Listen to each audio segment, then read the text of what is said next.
कभी सोचा है कि हमारे जितने भी स्मार्ट डिवाइसेस हैं, ये सब एक दूसरे से बात कैसे करते हैं? तो चलिए आज स्मार्ट डिवाइस की इसी छिपी हुई दुनिया में झांकते हैं और समझते हैं कि ये सब काम कैसे करता है। हमारी स्मार्ट वॉच, हमारा स्मार्ट स्पीकर और घर का स्मार्ट थर्मोस्टेट, ये सब अलग अलग चीजें आपस में कैसे कनेक्ट होती हैं? क्या इन सब की कोई एक ही भाषा है? असल में मामला थोड़ा सा पेचीदा है। तो आज हम क्या क्या देखने वाले हैं? सबसे पहले बात करेंगे हमारे पर्सनल नेटवर्क की, फिर जाएंगे घर और ऑफिस की दुनिया में। उसके बाद देखेंगे कि लंबी दूरी पर कनेक्शन कैसे होता है और समझेंगे कि हर काम के लिए सही टेक्नोलॉजी कौन सी है। और अंत में कनेक्टेड भविष्य पर एक नजर डालेंगे। तो चलिए शुरू करते हैं। तो सबसे पहले बात करते हैं हमारे बिल्कुल आसपास के नेटवर्क की, जिसे कहते हैं पर्सनल एरिया नेटवर्क। ये वो टेक्नोलॉजी है जो हमारे पहने हुए या हमारे बहुत नजदीक रहने वाले डिवाइस को जोड़ती हैं। मतलब एक तरह से हमारा अपना एक टेक्नोलॉजी का बुलबुला। और इस दुनिया का सबसे जाना पहचाना नाम वो है ब्लूटूथ। ये कैसी कमाल की टेक्नोलॉजी है जो कम दूरी पर आवाज और डेटा दोनों भेजती है। अरे यही तो वो चीज़ है जिसकी वजह से हमारे हेडफोन, स्पीकर्स, यहाँ तक कि कार का सिस्टम भी हमारे फ़ोन से चुटकियों में जुड़ जाता है। लेकिन रुकिए, ब्लूटूथ का एक और रूप भी है जिसे कहते हैं ब्लूटूथ लो एनर्जी या BLE। ये खास तौर पर उन डिवाइसेस के लिए बनाया गया है जिन्हें बहुत ही कम, मतलब ना के बराबर बिजली चाहिए, जैसे हमारा फिटनेस ट्रैकर। ये क्या करता है, थोड़ी थोड़ी देर में छोटा सा डेटा भेजता रहता है और एक ही बैटरी पर सालों साल चल सकता है। अच्छा, स्मार्ट घरों की बात करें तो ZigBee और Z-Wave भी बहुत पॉपुलर हैं। ये दोनों एक मैश नेटवर्क बनाते हैं। अब ये क्या होता है? इसका मतलब है कि हर डिवाइस एक दूसरे से सीधे बात कर सकता है, एक टीम की तरह। इससे पूरा नेटवर्क और भी मजबूत हो जाता है। ZigBee को अक्सर ब्लूटूथ का एक सस्ता ऑप्शन माना जाता है और Z-Wave का इस्तेमाल ज्यादातर स्मार्ट लाइट्स और सिक्योरिटी सिस्टम में होता है। अब आते हैं NFC पर। इसका पूरा नाम है नियर फील्ड कम्युनिकेशन, और जैसा नाम से ही पता चल रहा है, इसका दायरा बहुत ही छोटा होता है, सिर्फ 10 सेंटीमीटर के आसपास। इसका सबसे अच्छा उदाहरण, अरे वही जब हम पेमेंट करने के लिए अपना फोन या कार्ड मशीन पर टैप करते हैं, बस वही है NFC। अक्सर लोग NFC को उसके भाई RFID से कंफ्यूज कर देते हैं, लेकिन दोनों में एक बहुत बड़ा फर्क है। देखिए, RFID में जानकारी सिर्फ एक तरफ जाती है, मतलब टैग से रीडर तक। ये एक वन वे स्ट्रीट जैसा है। लेकिन NFC में जानकारी दोनों तरफ आ जा सकती है, बिल्कुल एक टू वे स्ट्रीट की तरह। और इसीलिए ये पेमेंट जैसे सिक्योर कामों के लिए बेहतर माना जाता है। चलिए अब अपने पर्सनल बबल से थोड़ा बाहर निकलते हैं और जूम आउट करते हैं उन नेटवर्क्स पर जो एक पूरी बिल्डिंग या ऑफिस को कवर करते हैं।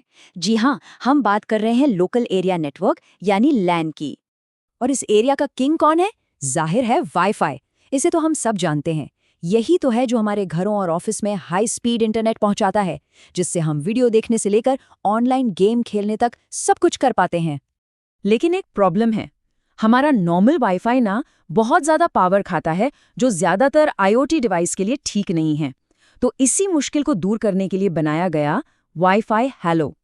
ये वाईफाई का एक ऐसा वर्जन है जो कम बिजली खाता है और ज़्यादा दूर तक जाता है।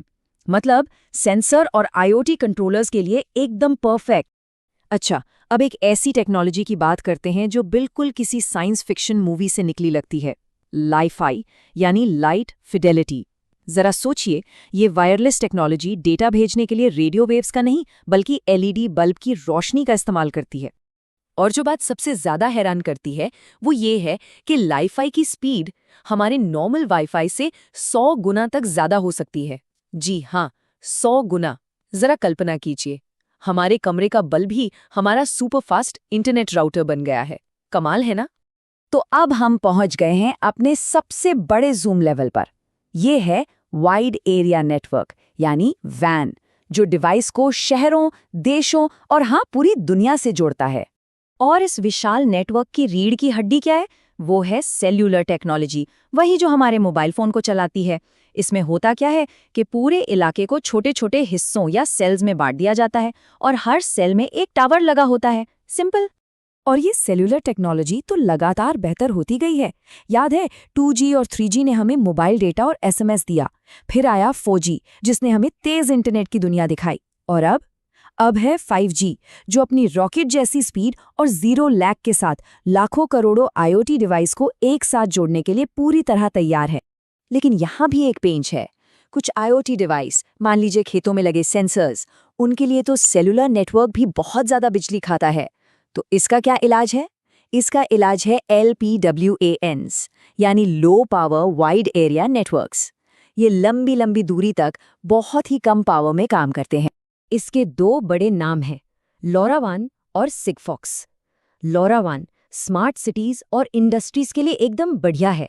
वहीं दूसरी तरफ सिगफॉक्स उन डिवाइसेस के लिए बेस्ट है जिन्हें दिन में बस 1-2 बार छोटी सी जानकारी भेजनी हो, जैसे कोई अलार्म सिस्टम या फिर पानी का मीटर। तो सवाल ये उठता है कि आखिर इतनी सारी अलग अलग टेक्नोलॉजीज हैं क्यों? जवाब सिंपल है, क्योंकि हर काम के लिए एक सही टूल होता है। कोई एक टेक्नोलॉजी हर डिवाइस के लिए फिट नहीं बैठ सकती। चलिए एक बार फटाफट सब कुछ समेट लेते हैं। अगर कम दूरी पर कम पावर वाला डिवाइस जोड़ना है, जैसे कि फिटनेस ट्रैकर, तो BLE सबसे बेस्ट है।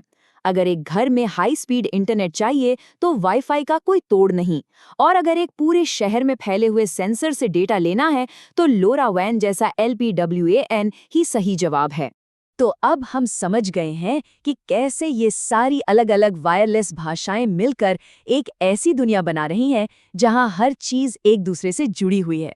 और यही तो वो भविष्य है जहां हमारे आसपास की हर चीज स्मार्ट और कनेक्टेड होगी।